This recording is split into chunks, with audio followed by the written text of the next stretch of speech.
एकीकडे आधीच अवकाळी पावसामुळे पिकं कुजून गेली आहेत, तर दुसरीकडे जनावरांना वाळलेला चारा द्यावा लागतोय आणि त्यामुळे जनावरांची तोंड जखमी होत आहेत. दुधाचं उत्पादनही घटू लागलंय.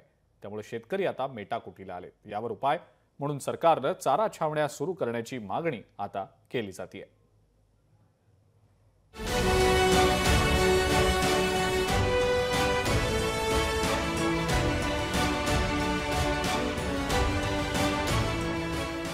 जनावरांना कसं जगवायचं, पाण्याची टंचाई आणि कडबाही महागला, चारा छावण्या सुरू करण्याची मागणी.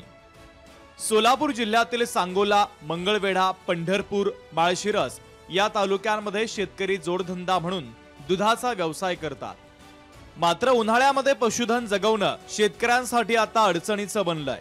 कारण कडब्याचे दर गगनाला भिडलेत. त्यामुळे आता एप्रिल आणि मे मध्ये जनावर जगवायची कशी असा प्रश्न बळीराजासमोर उभा ठाकलाय.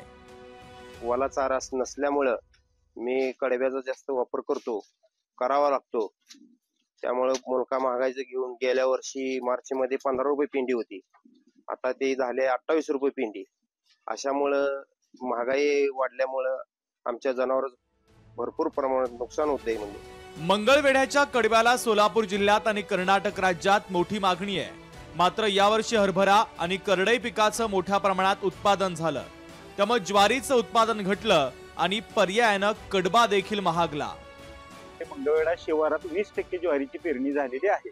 80%, 40% हरभरा आणि 40% करडा झालेला आहे. शिवारातील कडबा हा जास्तीत जास्त अजून एक 8 दिवस हा व्यापार चालेल एवढाच कडबा मुबलक इथं आहे. आणि यावर्षी कडब्याचं म्हणजे प्रमाण कमी असल्याने शेतकऱ्यांना पण न परवडणारे दर झालेले आहेत. सुका चारा आणि कडब्यामुळे जनावरांच्या तोंडाला जिभेला जखमा होतात. ओल्या चाऱ्या इतका सुका चारा सकसही नसतो. तसंच जनावरांना उन्हाळ्यामध्ये पाणी देखील मुबलक प्रमाणात प्यायला मिळत नाही.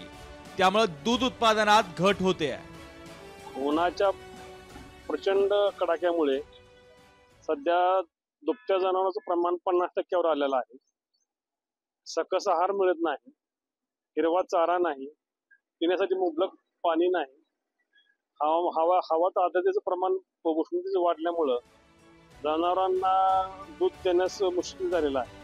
पशुखाद्याचे आणि चाऱ्याचे वाढलेले दर, दुधाचे पडलेले दर आणि त्यातच पाणी टंचाई यामुळे दुधाच्या उत्पादनात घट होते आहे. तर दुष्काळी भागात पाणी नसल्यानं शेतीमध्ये देखील काही पिकत नाहीये. त्यामुळे शेतकरी दुहेरी अडचणीत सापडलेला आहे. म्हणून आता मायबाप सरकारनंच चारा छावण्या उभारून बळीराजासह मुक्या जनावरांची सोय करावी अशी मागणी आता जोर धरू लागलेली आहे. सोलापूर जिल्ह्यातील शेतकऱ्यांनी सरकारने चारा छावण्या सुरू करण्याची मागणी या ठिकाणी केलेली आहे. एकंदरीतच उन्हाळ्यामध्ये दुधाचं उत्पादन कमी आणि जनावरांच्या जगवण्याचा खर्च जास्त, त्यामुळे शेतकऱ्यांसमोर आता मोठा प्रश्न निर्माण झालाय. अभिराज उबाळे, लोकशाही मराठी, पंढरपूर. लोकशाही मराठी ऐका, पहा, जागरूक रहा.